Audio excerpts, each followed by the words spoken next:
Sejam todas e todos muito bem-vindos. Nossa convidada de hoje para guiar o nosso encontro é a psicóloga Carla e ela vai falar sobre Setembro Amarelo, promoção da vida e prevenção do suicídio. Carla, muito obrigada por estar aqui com a gente e a palavra é sua. Muito obrigada. Primeiramente, eu agradeço o convite, tá? Confiança. Prazer a todos os alunos que estão me escutando agora. Acho que depois, no final, quem tiver alguma dúvida, alguma coisa assim, também pode estar falando, tá? Eu vou falando mesmo geralzão. Eu já trabalho na saúde mental, né, e com saúde emocional há 5 anos. Então, esse é um tema que a gente já vem trabalhando, assim, desde 2015, até mesmo dentro da faculdade. Que foi até mesmo em 2015 que começou essa campanha, né? Que começaram a associar o setembro com a cor amarela e também com a questão da prevenção e da promoção de vida aí com essa campanha, assim como tem o Outubro Rosa, como tem o Novembro Azul. Então, foi o Centro de Valorização da Vida, junto com o Conselho de Medicina e a Associação Brasileira de Psiquiatria, que começaram a desenvolver essa proposta a partir de dados lá em 2012 pela OMS, que viu que o número de casos de tentativas e até mesmo de óbitos por suicídio começaram a aumentar muito. Então, isso virou uma questão mesmo de saúde pública, né? Então, esse tabu, né, de que a gente não pode falar sobre o suicídio, a gente não pode falar sobre prevenção, a gente não pode, era tudo muito velado, né? A gente não tinha muito acesso a dados, acesso a como que era, como que fazia, né? Quem que podia procurar ajuda, era tudo muito restrito, né? Até porque o tema do suicídio, ele era um tabu até lá no século XX, vamos colocar assim, né? Agora que hoje em dia, a gente evoluiu bastante, né? Como ser humano, a gente consegue abordar esses temas que são mais às vezes difíceis mesmo, não é um tema muito fácil de falar, mas que é muito importante, porque a partir do momento que a gente começa a falar, começa a identificar o que são fatores de risco, o que são fatores de proteção, a gente consegue prevenir, né? E a OMS, quando veio com essa questão mesmo, né, da cor, com setembro, de uma campanha, que isso começou a se tornar de fato uma questão de saúde pública, eles começaram a ver, tipo, a gente precisa diminuir esse número de casos, porque isso, de fato, está sendo um problema social, né? Então, não falar sobre isso não está ajudando. Então, a gente precisa falar sobre isso, a gente precisa perguntar sobre isso, a gente precisa entender, então. Então, geralmente, o que as pessoas me perguntam? Ah, quais são os motivos, Carla, que geralmente leva uma pessoa a tentar, né, ou a pensar, ou até mesmo cometer o suicídio? O suicídio, gente, e até mesmo as tentativas, né, são por diversas causas, e eu vou falar um pouquinho dos fatores de risco, que isso pode aumentar ou diminuir. Então, geralmente, na pandemia também, o que acontece muito, são muitas perguntas que vêm para mim. Isso aumenta o caso de pessoas cometendo ou pensando? Isso aumenta em questão da ansiedade também, depressão?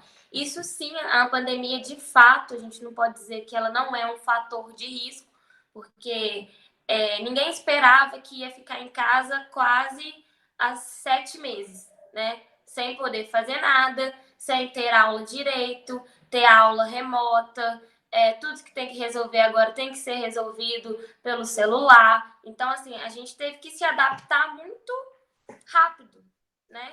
Muito rápido. E o que é uma ansiedade, né? A ansiedade é uma emoção comum, todo mundo tem que ter, porque sem ela, às vezes, a gente nem consegue se prevenir para algumas coisas, né? A ansiedade geralmente vem aquele friozinho na barriga para a gente até mesmo se prevenir de algumas coisas. Mas uma ansiedade, né? Que ela é demais, é aquela que nos causa medo o tempo todo, uma coisa que a gente de fato vai ficar pensando que não vai dar certo, que não vai conseguir, que nada que eu faça ou que eu programe, isso vai sair do meu controle. Isso já é uma ansiedade que a gente tem que ficar em alerta. E isso é muito comum em tempo de pandemia, pelo fato que a gente não sabe, não tem vacina, não sabe quanto que vai sair vacina, não sabe como, que remédio que pode tomar, que não pode. A gente tem diversas fake news que vão se propagando por aí de forma muito aleatória, em grupos de WhatsApp. Então, a gente tem um acesso bacana, porque imagina se a gente tem uma pandemia dessa, né? É igual aconteceu com o pessoal há muitos anos atrás. E a gente não tem internet. A gente já está, de fato, só em casa, sem fazer nada, né? Mas a gente tem a internet. Mas aí a internet é boa, mas ela também é ruim pelo fato de que a gente começa a propagar muitas ideias que não são bacanas. Então, é um fator de risco, sim, a pandemia. Como existem vários fatores de risco. Então, a gente não pode dizer assim, a pessoa tentou, a pessoa pensa ou aconteceu isso devido a um transtorno mental, devido à ansiedade que ela já tinha, devido à pandemia. Então, a gente vai reduzir muito.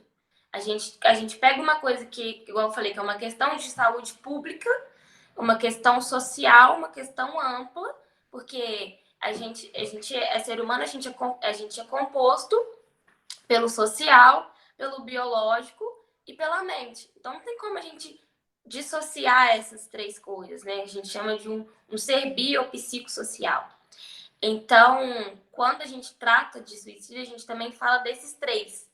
Então, o social, a casa da pessoa, o ciclo social dela, isso influencia muito. O biológico vai influenciar demais, como a mente também vai influenciar muito, e isso vai influenciando os outros, né?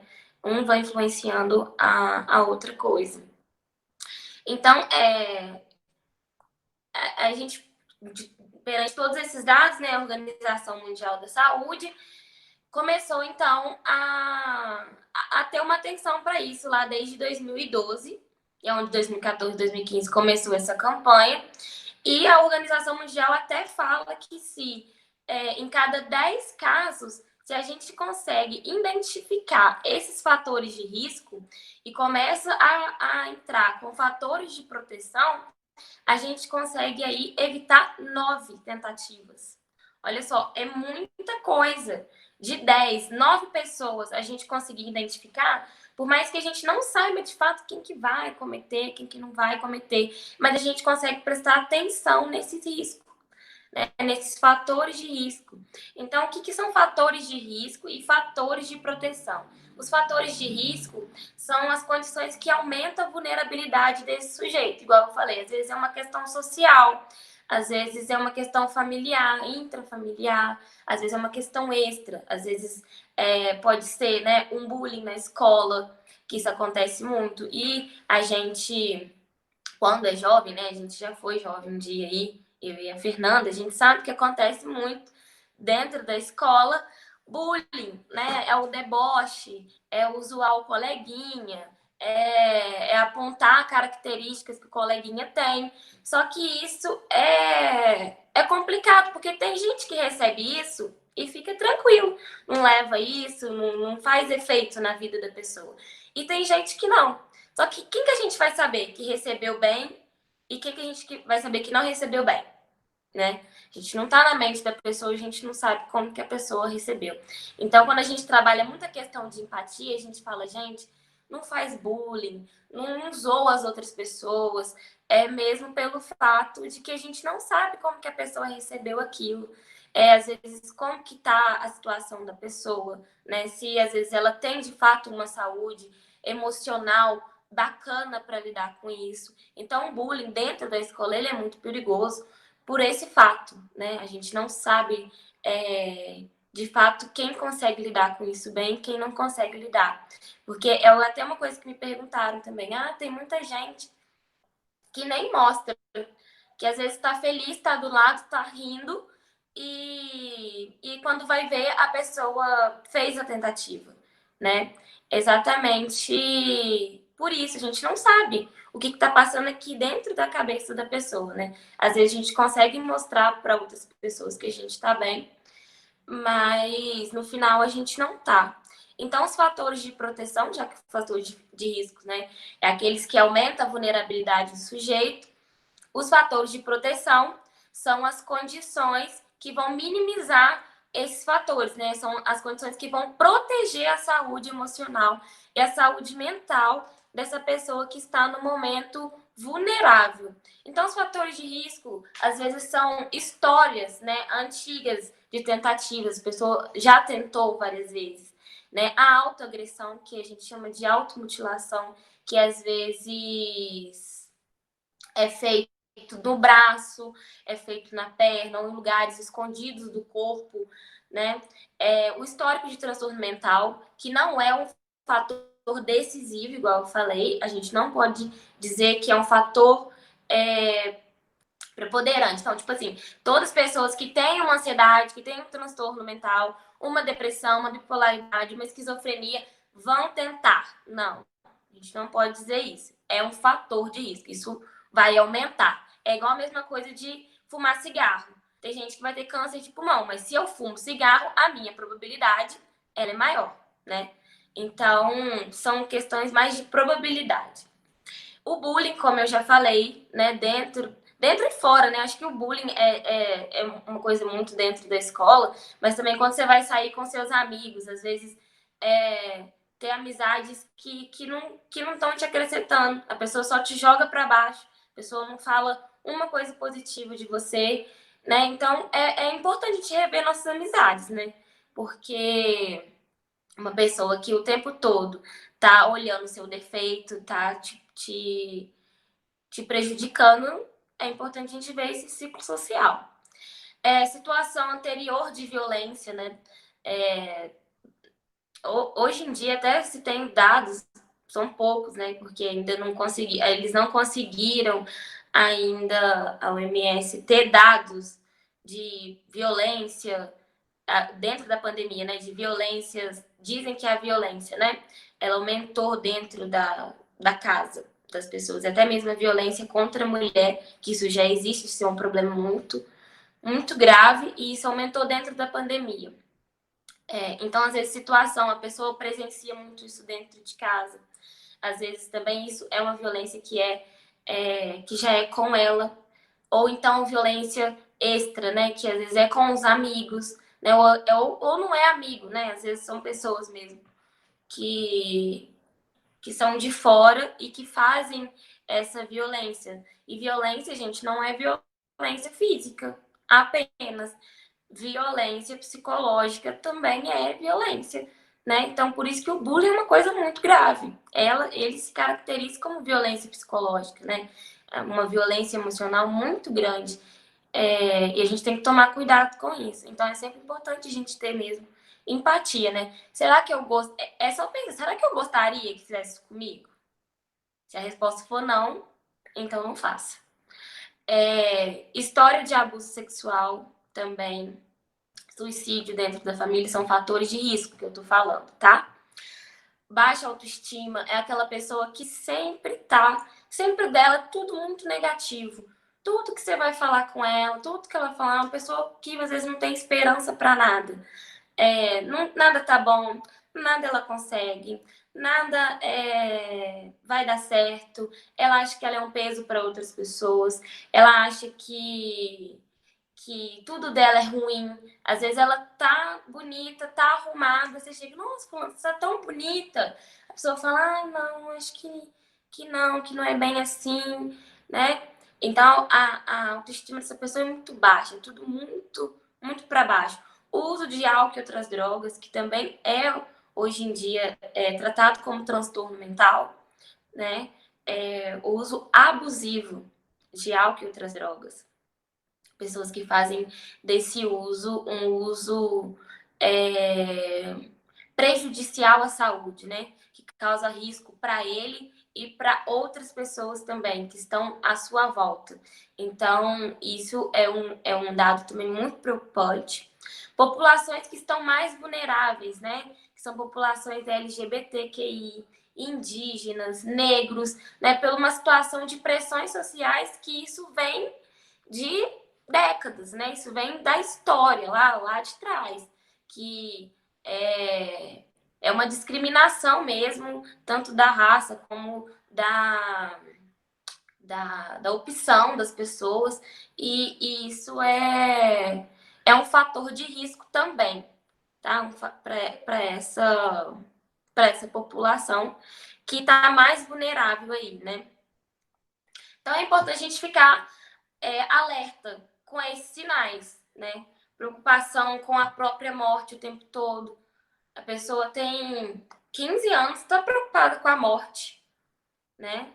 Às vezes um idoso não está preocupado com a morte, 80 anos está falando, não quero viver muito ainda. A pessoa tem 15 anos, está preocupada com a morte, está com falta de esperança, a gente fala falta de vontade, né? Falta de desejo, a pessoa não quer fazer nada, não, às vezes vai na aula muito empurrada, faz as coisas com pouquíssima vontade, não mostra desejo nas coisas que está fazendo, faz só por fazer, né? É uma coisa que é muito recorrente. Expressão de ideias, né, ou intenções, nossa, eu preferia estar morta, se isso só ia se resolver se minha vida acabasse, né? Às vezes muitas expressões assim, você vai conversar com a pessoa e a pessoa fala, ah, não, para mim isso se resolveria se eu morresse. Ah, não, tá muito difícil para mim, eu acho que era melhor que tudo acabasse. Nossa, queria que o mundo acabasse. Sempre tá com esses pensamentos a gente chama pensamentos às vezes, de ruína, né? Pensamentos que são todos mesmo de para baixo, de derrotas, de falta de emoção, de volição da vida mesmo. A diminuição no autocuidado, né? Então, se a pessoa vai perdendo vontade até de fazer as coisas do dia a dia dela, essa vontade, às vezes, de se arrumar, né?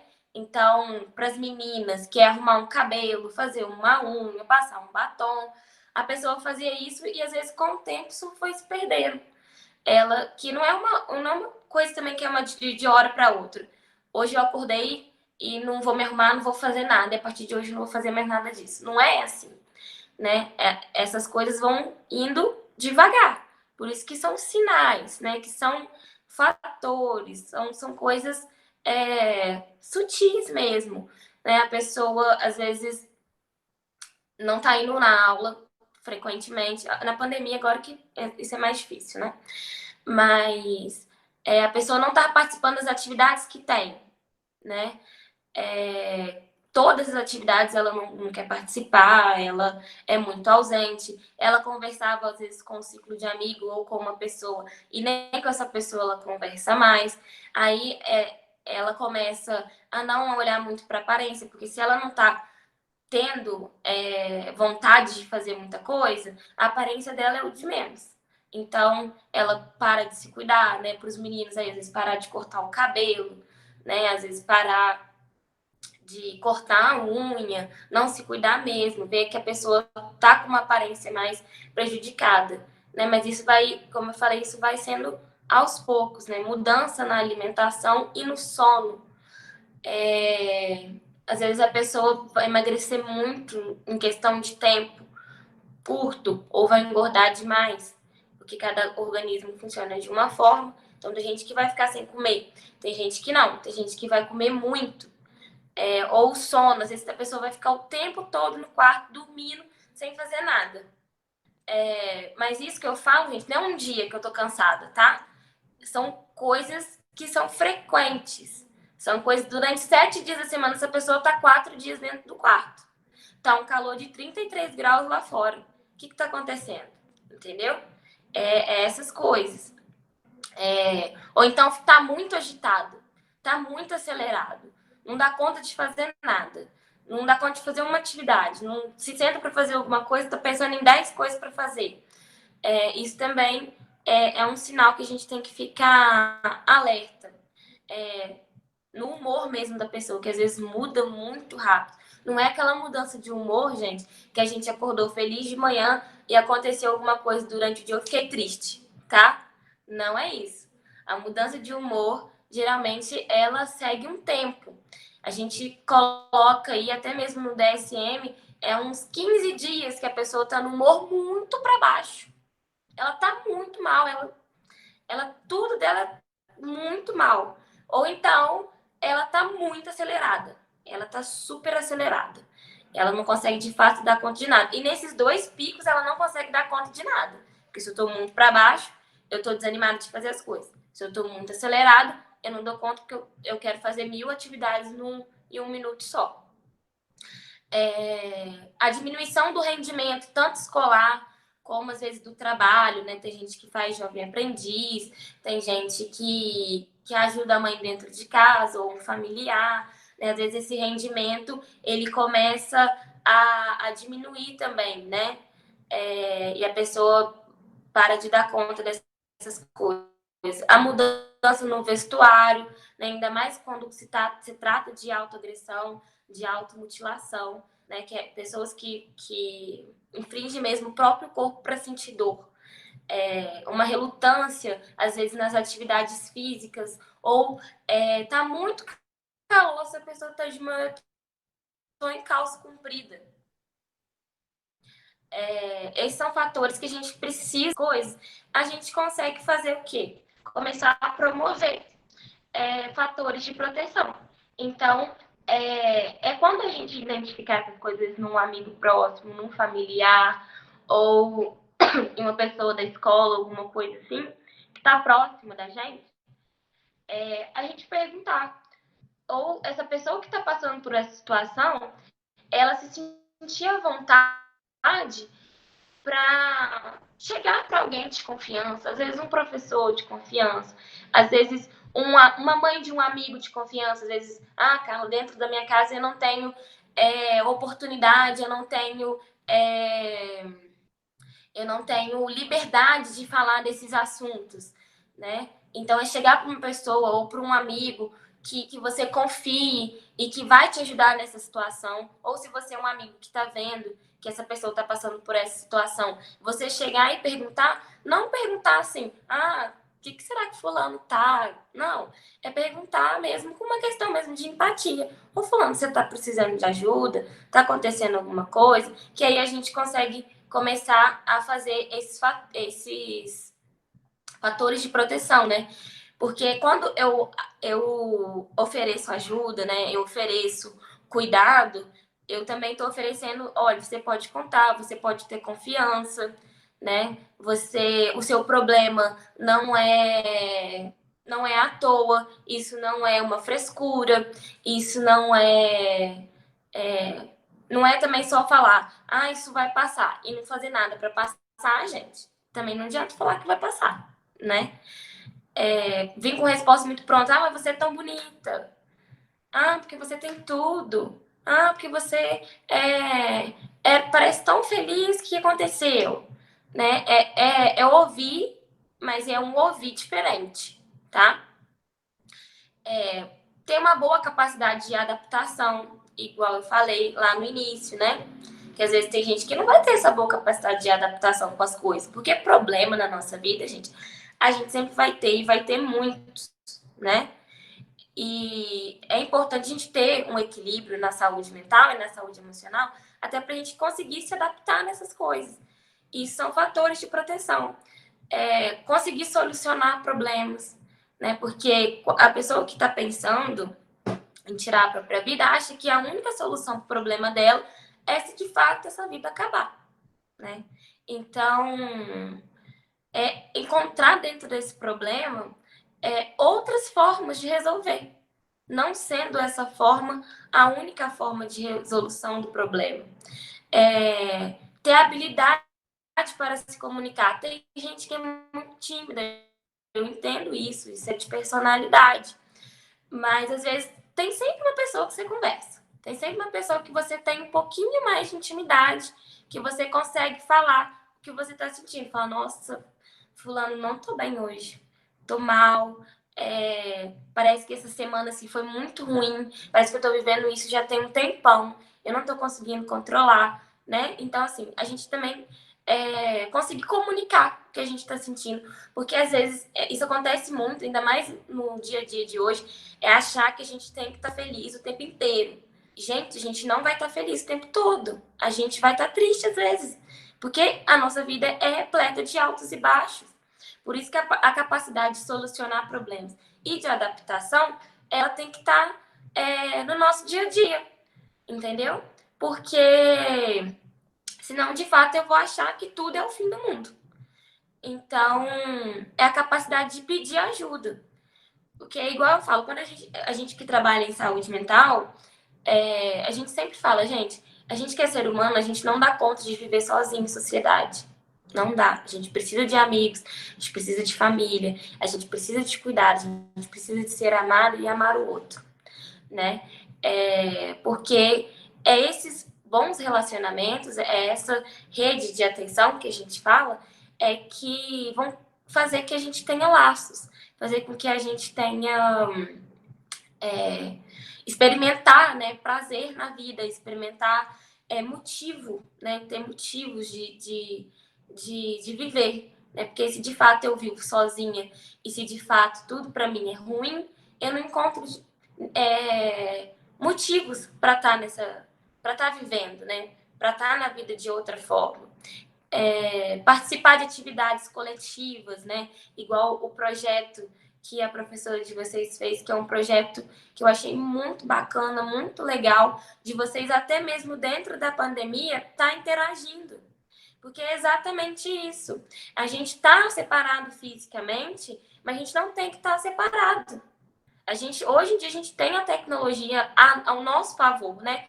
Olha só, eu estou falando aqui para vocês estão me escutando, daqui a pouco vocês vão estar trocando essa ideia depois com outras pessoas e essa comunicação ela vai se dar da mesma forma.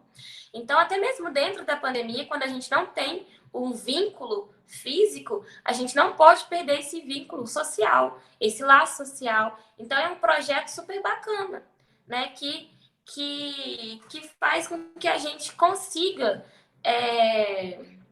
manter aí a nossa saúde mental nesses encontros que são, eu acho que são diversos temas, né? E vocês vão trabalhando isso entre vocês, isso é ótimo. E participar de, às vezes, uma atividade física. Ah, Carla, eu não gosto de participar de atividade física.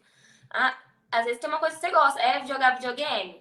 Então, você jogar videogame, tenta jogar isso online, né? Que tem mais outras pessoas que vão estar interagindo com você. Eu gosto de fazer... Eu gosto de ler, cara. Então, junto com pessoas que gostam de ler, que vão falar sobre o mesmo assunto, que vão te dar ideias bacanas. Ou, eu queria fazer um blog. Então faz um blog. Faz uma coisa que você gosta. Então, assim, olhar para o que você gosta e falar, nossa, eu gosto muito disso.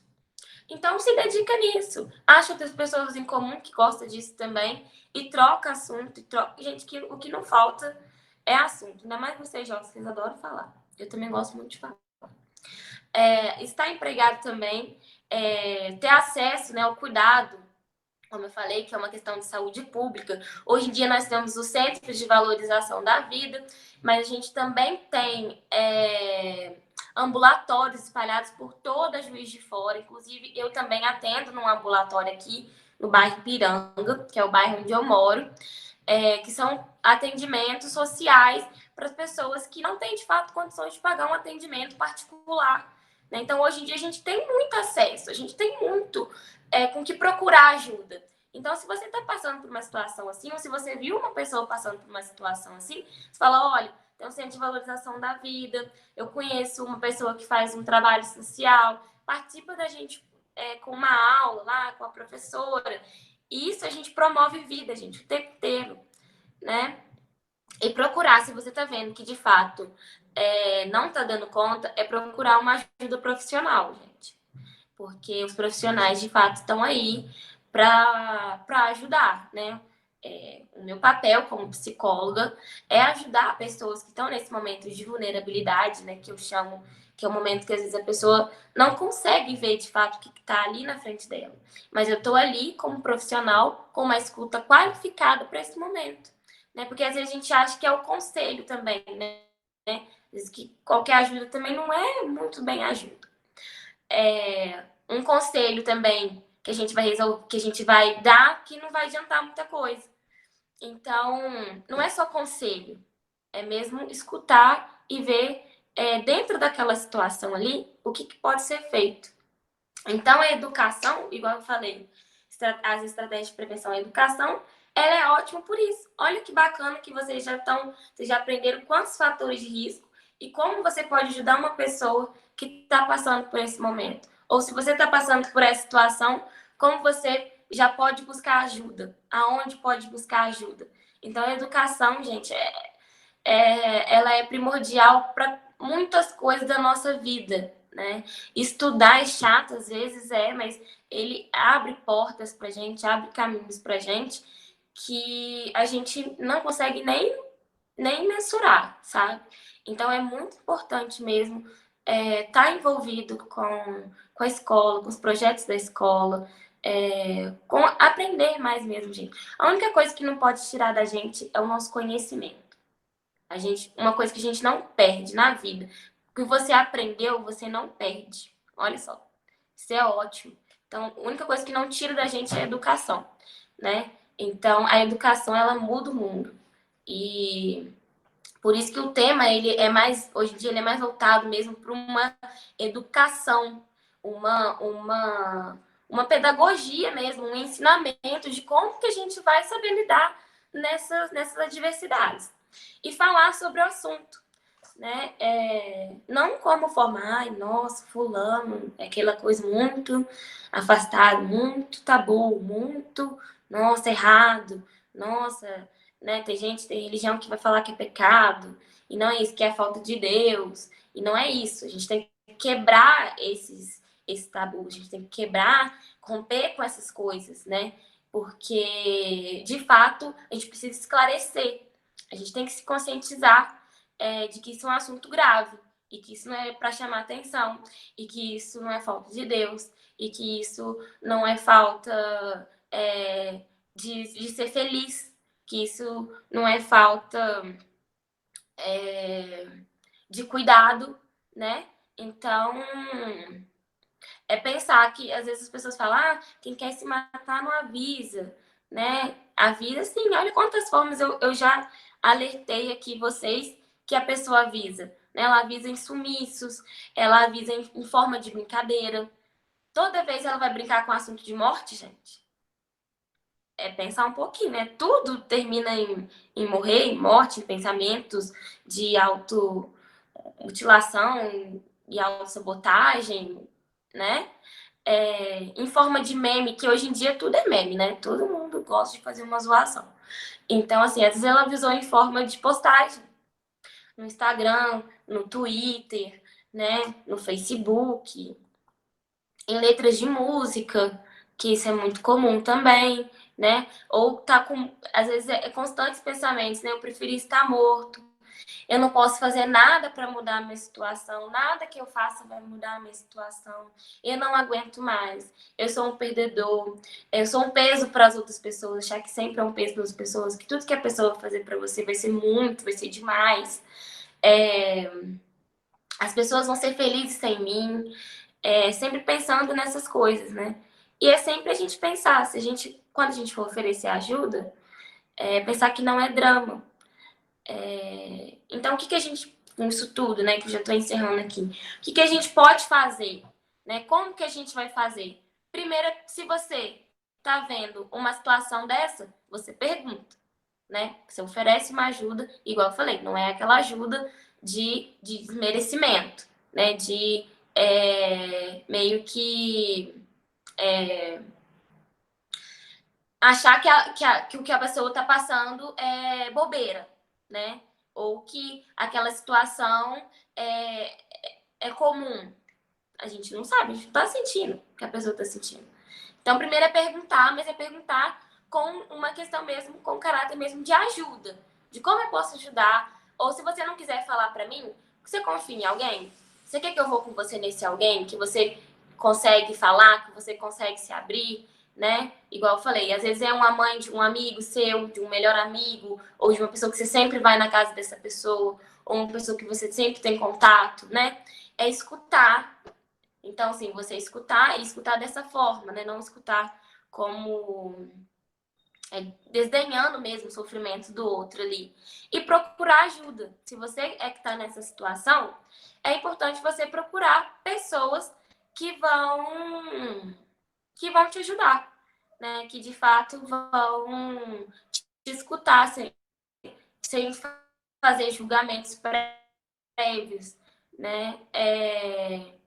Vai ouvir com atenção. É importante a gente validar o sentimento da outra pessoa, não dizer que tem mais gente passando por problema, que tem gente com um problema muito maior que essa pessoa, né? Ou duvidar disso, ou falar que, como eu falei, isso é falta de Deus, ou não fica assim não, a sua vida é boa, né? É um escutar que vem de outra forma, né?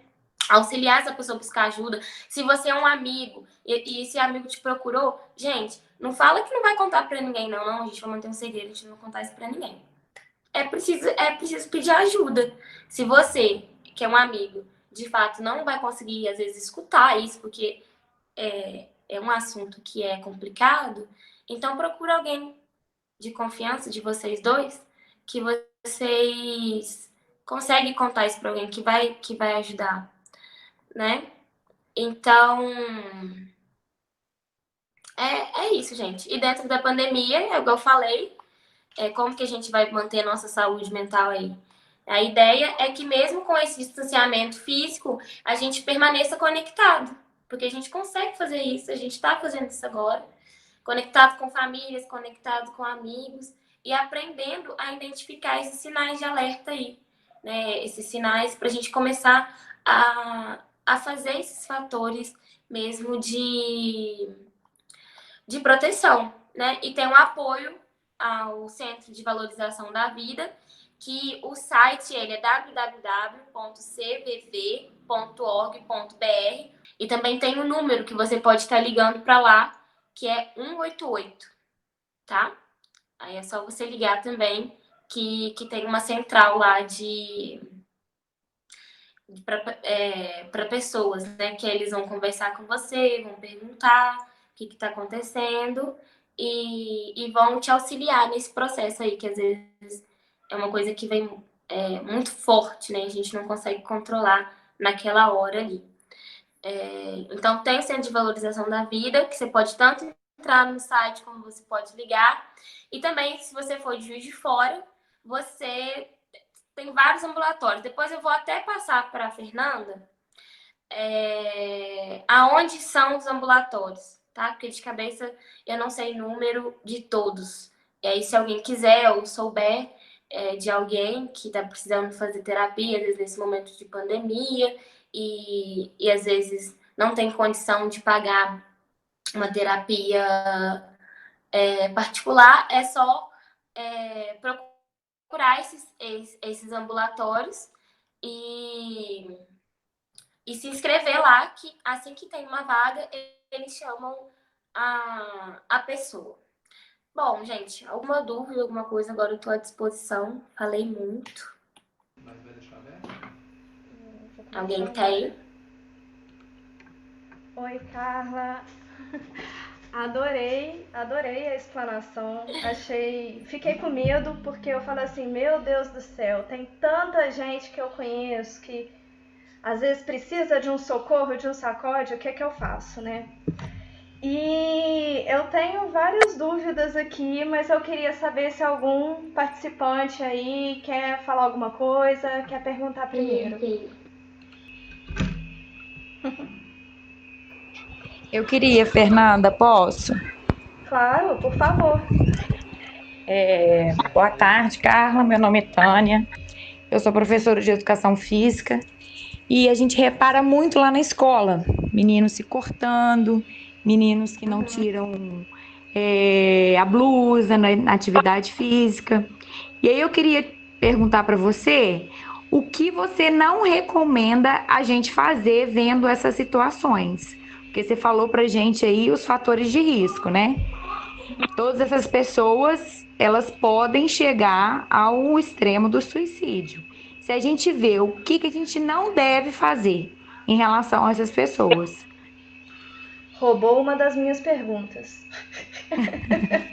E a gente fica muito receosa em lidar com esse assunto.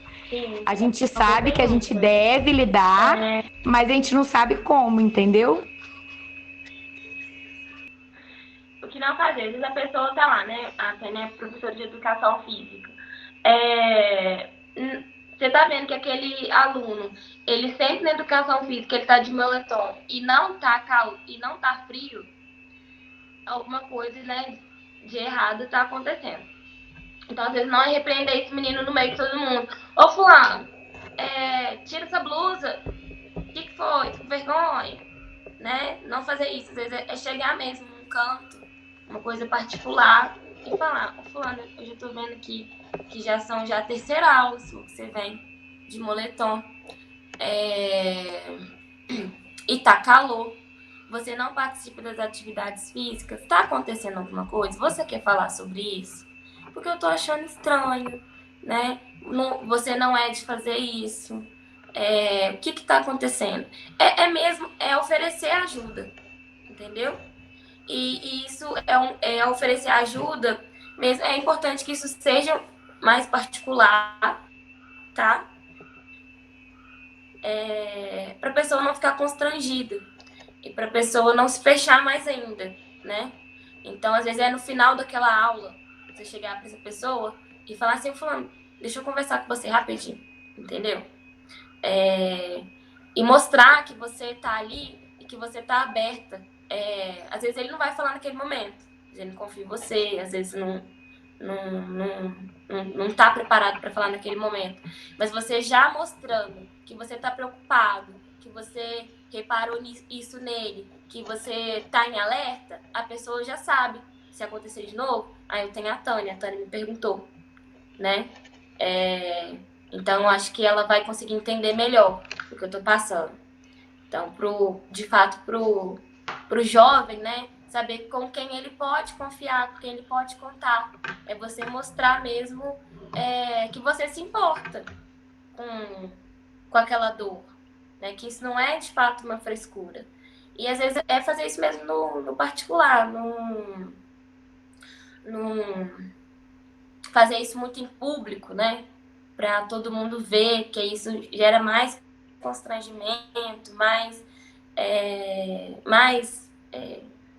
retraimento também dessa pessoa. E isso vai ficar muito pior, entendeu? Acho que isso seria, de fato, não faça isso. De forma alguma. Isso atenção na frente de todo mundo. É muito difícil, né? Porque às vezes a gente chega a ver o braço todo fatiado mesmo. Não tá nem de blusa, às vezes é um monte de pulseira, tira pulseira, você vê o braço todo fatiado. E você fica assim, o que eu faço? Você pergunta como que você pode ajudar, o que tá acontecendo com você, mas a pessoa, eu não sei, a minha experiência, sempre que eu vejo alguma coisa dessa, ou a pessoa fala, ai, tô muito triste, tô tendo um surto depressivo, não sei o quê, mas a pessoa não manifesta, ela não fala com você o que tá acontecendo. Então você fica muito assim, o que eu faço? Né? É muito difícil. Pessoal, eu não sei se é o André ou a Aline escreveu aí que quer falar, é só abrir o microfone, tá? Sou eu. André, diretor? Estão ouvindo bem? Então, boa tarde para todo mundo. Sérgio, Fernanda, Tânia, professores, os alunos nossos que estão aí. A Carla, nossa convidada, parabéns pela exposição. O recado foi bem dado, eu falei, não, vou participar, estou aqui, então, e tá sendo muito bacana tentar dar uma contribuição, né, mínima assim também, e a Carla pode comentar, porque o que fazer, né, o que não fazer e o que fazer, né? Eu não sei se eu estou enganado, mas assim, essa questão do suicídio sempre foi colocado para a gente que não se deve falar. Ou pelo menos tinha essa questão de que não se deve falar, a imprensa não noticia, isso já talvez seja uma outra questão, mas enfim, que não pode, porque possivelmente estimularia. Mas a fala da Carla aí mostra, evidencia que, assim, concordando com o que eu penso, eu não concordo com isso. Acho que temos que falar. E, né, isso tudo, esse monte de coisa importante que ela falou, prova isso, né? Então, eu queria que ela, né, comentasse isso, porque se a gente conversa mais, discute mais, faz mais, inclusive nas escolas, obviamente, né? E então acho que a gente deve falar, deve conversar sobre isso. E só reforçar, dar os parabéns pela exposição. E estamos aí. E distanciamento social não, né? A gente devia mudar esse termo para distanciamento físico. E fisicamente sim, mas socialmente não podemos estar próximos, né? Para a gente se ajudar num momento tão difícil. Era isso. Valeu. Exatamente isso, né? Não é o distanciamento social, é o distanciamento físico. Exatamente. Fernanda, você disse uma coisa, né? Às vezes o jovem ele não quer se abrir naquele momento, ou tá muito relutante, isso acontece muito. E também não tá escondendo, porque isso acontece muito também. Tem gente que esconde, tem gente que não. Às vezes é procurar junto com a pessoa, um familiar próximo, que ela confie, né? Para estar ajudando ela nesse momento, ou auxiliar ela a buscar uma ajuda psicológica, entendeu? Que às vezes, de fato, na maioria das vezes, a pessoa não vai falar imediatamente, entendeu? Exatamente por todo o tema ser muito tabu, ser muito... parece que a gente não pode falar sobre essas coisas, entendeu? Então, mesmo auxiliar essa pessoa a buscar uma ajuda. E frisar isso pra ela, você precisa de ajuda. Você tem que procurar uma ajuda. Vamos procurar ajuda. Ah, você não quer falar comigo? Então vamos falar com sua mãe. Ah, minha mãe não é muito aberta para isso. Então quem que é da sua família? Né? Que a gente pode confiar, que a gente vai contar e que você vai buscar uma ajuda psicológica para isso. Entendeu? Então tá direcionando mesmo. Até mesmo essa pessoa que tá um pouco meio sem direção nesse momento, né? Então, que às vezes ela não vai falar ali no meio da aula, ou no final da aula, com aquele montão de gente, entendeu? Tem que ser uma coisa mais reservada e explicar isso pra ela. Olha, eu tô aqui te ajudar, se você não quiser falar, a gente vai ter que procurar uma ajuda. Frisar isso pra essa pessoa mesmo, entendeu? Mesmo que ela esteja relutante, porque isso acontece muito. A pessoa não quer ajuda de forma alguma, entendeu? Porque ela acha que, de fato, a única coisa que vai solucionar esse problema é dando finalidade na vida. Ou então infligindo dor por causa de sentir uma dor emocional grande. Né? Então, falar, olha, essa não é a solução. Existem outras. Né? E eu tô aqui para te ajudar. Então, frisar isso mesmo com essa pessoa. Legal. Pessoal, para todo mundo que está presente aí, tá? Tô aqui para ajudar. Olha só, eu queria saber também, Carla, porque assim, eu tenho uma impressão, mas eu não sei se é dado estatístico isso mesmo. Queria que você me falasse assim, os números de casos de suicídio, casos de depressão, automutilação e tal, eu nunca vi um menino hétero. Eu já vi de menina e eu já vi de homossexual, tanto homem quanto mulher. E eu queria saber se isso é realmente uma estatística, se realmente esses grupos, né, são mais atacados socialmente, não sei se seria exatamente isso. A gente pode dizer que são grupos que estão mais vulneráveis, né? Que são grupos que sofrem mais pressão social, né?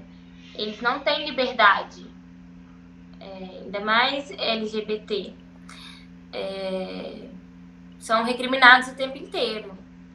Eu não tenho a do LGBT, não saiu, não fizeram essa estatística. Mas com a desigualdade racial tem. Em 2016, a cada 10 suicídios, né, entre adolescentes, de jovens, 6 eram de pessoas negras. Então, a gente vê que, de fato, essa questão racial, né, essa questão que a gente fala da minoria, que não é minoria, né, se a gente for pegar os dados, a gente tem mais população dentro do Brasil, a gente tem mais pessoas se declarando negras do que pessoas brancas. Então, em questão de nível racial, sim. Em cada 10 pessoas, 6 pessoas são jovens negros.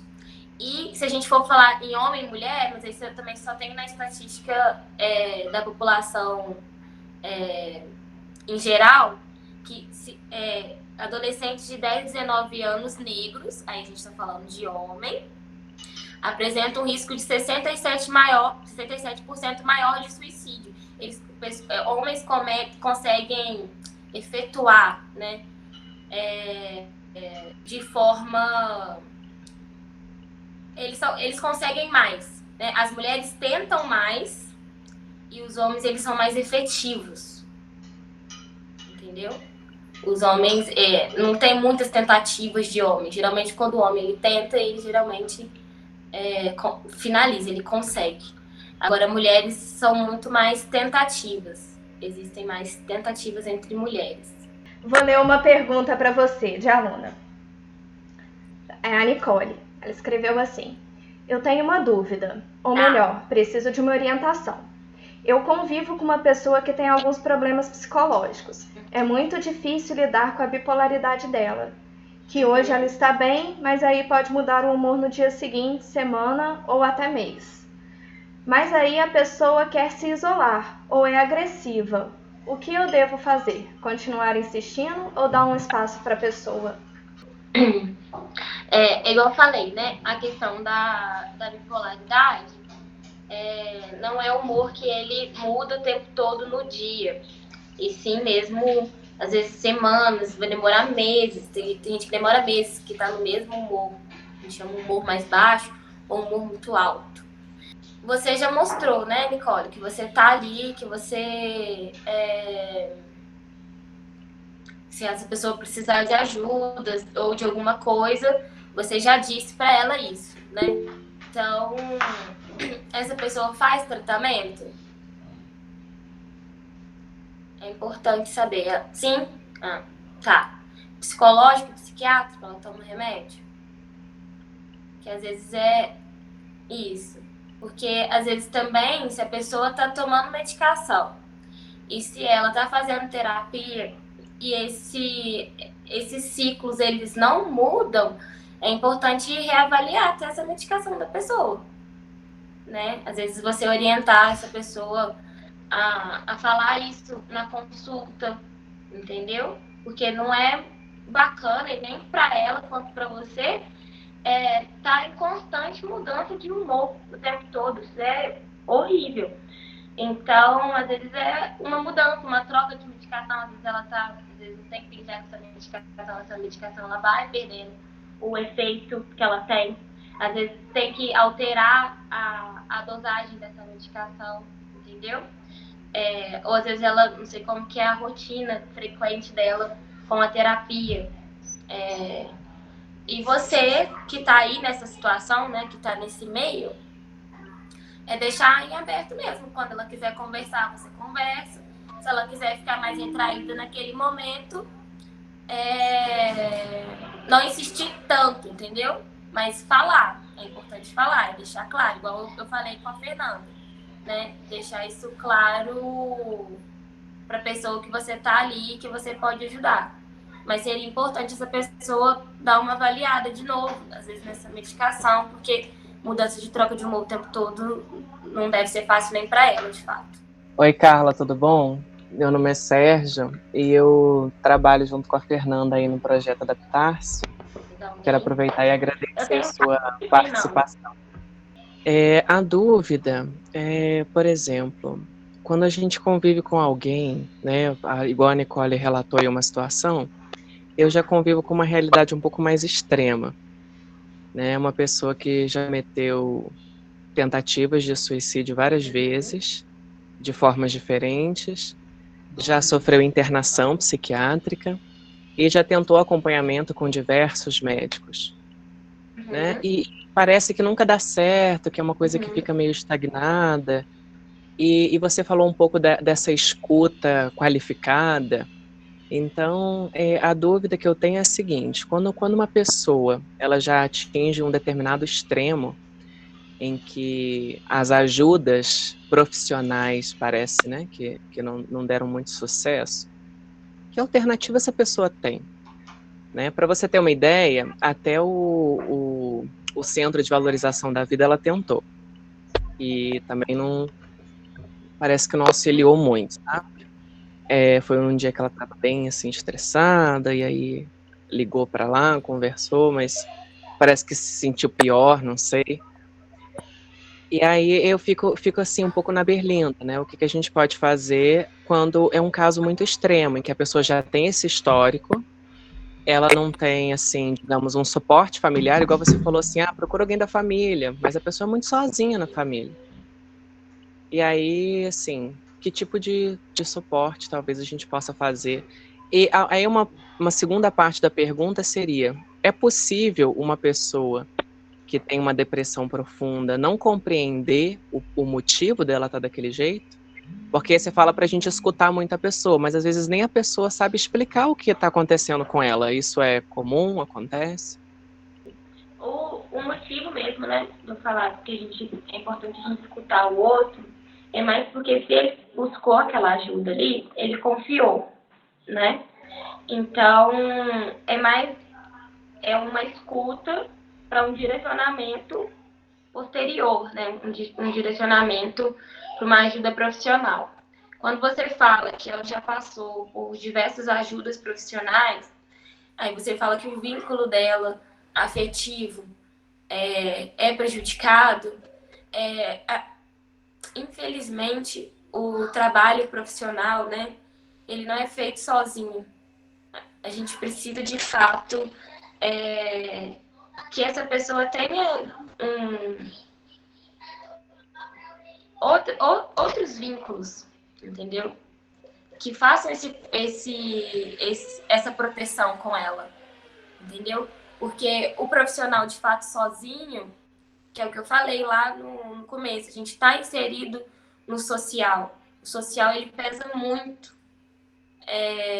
E às vezes essa família que não está muito com ela, que às vezes ela está muito afastada, e isso às vezes atrapalha bastante, entendeu? Às vezes, não sei, eu tô falando muito de fora de um caso que você trouxe agora, né? Mas a falta de apoio é um fator de risco muito grande, né? Porque isso contribui mais com que essa pessoa esteja desanimada, entendeu? Não busque ajuda, não ache que as ajudas que ela vai procurar tenham de fato solução, porque as pessoas que estão dentro da casa dela não fazem esse apoio, né? Eu acho que seria ideal você que é próximo, conversar com o familiar para falar que essa pessoa precisa de mais ajuda, de estar mais próximo e montar um cenário mesmo um pouco diferente. Isso ser um pouco diferente, entendeu? Às vezes sentar com uma pessoa que ela tem um pouquinho mais de afinidade dessa família e conversar isso. E propor uma outra forma de ajuda. Que essa pessoa também possa contar com essa outra pessoa. Para esses fatores de proteção aumentarem.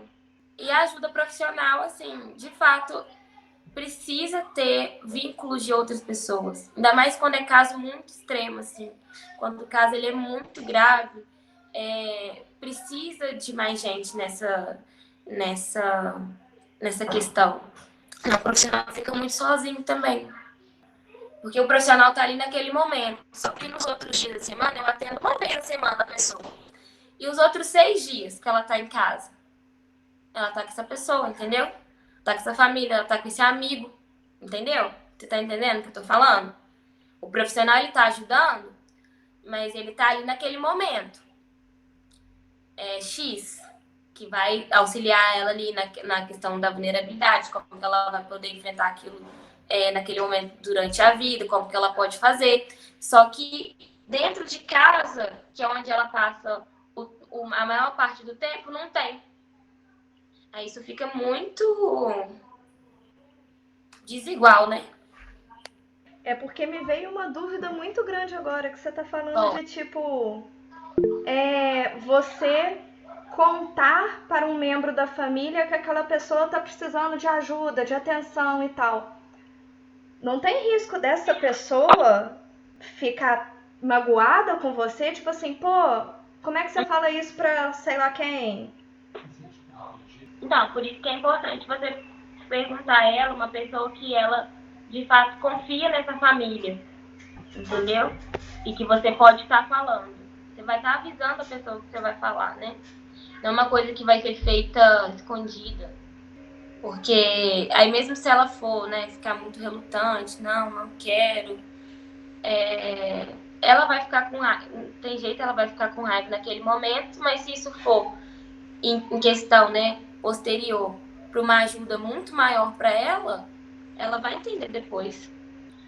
Essa questão, ainda que da família seja complicado, a gente pode dar o suporte pela amizade também, né? A presença ali, isso é interessante.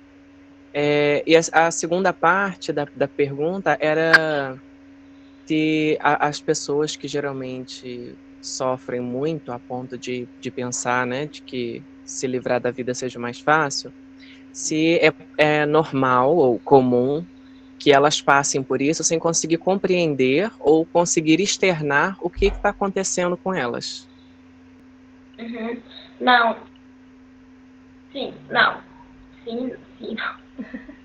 Não é comum, tá? Porque quando a pessoa... Aí eu já estou falando de uma área mais profissional. Se a pessoa ela está fazendo terapia, ela está fazendo o seu autoconhecimento, entendeu? E identificando pontos que ela tem que melhorar, onde ela tem que se adaptar, em qual dificuldade que ela tem maior em lidar, como que foi isso, quando que aconteceu isso. Porque na terapia a gente faz isso, a gente faz um processo de autoconhecimento. Então é muito difícil, dentro da terapia, essa pessoa não entender. De fora, às vezes é uma pessoa que não faz terapia, que não está fazendo, né, a terapia, isso é muito mesmo obscuro, né, porque ela não consegue, se ela não está conseguindo lidar com isso, muito difícil ela vai conseguir entender isso. Porque se eu conseguir entender, eu consigo minimamente dar nortes para aquilo, né, para situações. É como se fosse problemas do nosso dia a dia mesmo. Quando eu estou muito inserido naquele problema, eu não consigo pensar em nenhuma solução. Quando a minha mente ela esvazia um pouco, mas tem isso aqui que eu posso fazer, tem isso daqui, tem aquilo ali, entendeu? Então, a pessoa que não tem esse autoconhecimento, não está desenvolvendo isso, de fato é difícil mesmo, entendeu? Identificar esses pontos, ou início, de onde começou, como que foi. Carla, muito obrigada pela participação mesmo. E Carla, como você é psicóloga, você gostaria de disponibilizar seu contato para o pessoal? Sim, eu ia falar isso agora. Pode disponibilizar meu contato. Eu também estou na rede social como psicóloga Carla Fornova. Então lá eu posto muitas coisas também sobre saúde mental, sobre saúde emocional. E pode disponibilizar meu WhatsApp, tá? Porque durante essa pandemia eu faço atendimentos online e também faço atendimentos com preços acessíveis. Eu também tenho um ambulatório, né, que eu montei aqui no bairro Ipiranga. Então pode estar disponibilizando meu contato, qualquer coisa, qualquer dúvida, tá, gente? Eu sou bem acessível, ok? Pode ficar à vontade. Obrigada, Carla. E você me envia os contatos que você falou dos ambulatórios, seus contatos pessoais, o WhatsApp eu tenho, eu posso disponibilizar no grupo do projeto, mas essas outras coisas aí você me envia que eu repasso pro pessoal. Pode. quando voltarmos presencialmente, a gente já convida a Carla para vir aqui na Vou escola. te enviar assim, Maravilha. tá bom? Obrigada, tá? Obrigada Abraço, a valeu, você, parabéns, Carla. cara, para todo mundo. Fernanda, Sérgio, Eu vou adorar. joia. Aos alunos, Nicole, Laura, Bernardo, um abraço, Tá bom? gente. Carla, brigadão, pessoal. Até amanhã. Amanhã tem encontro. Amanhã a gente vai falar de educação sexual e debate de gênero.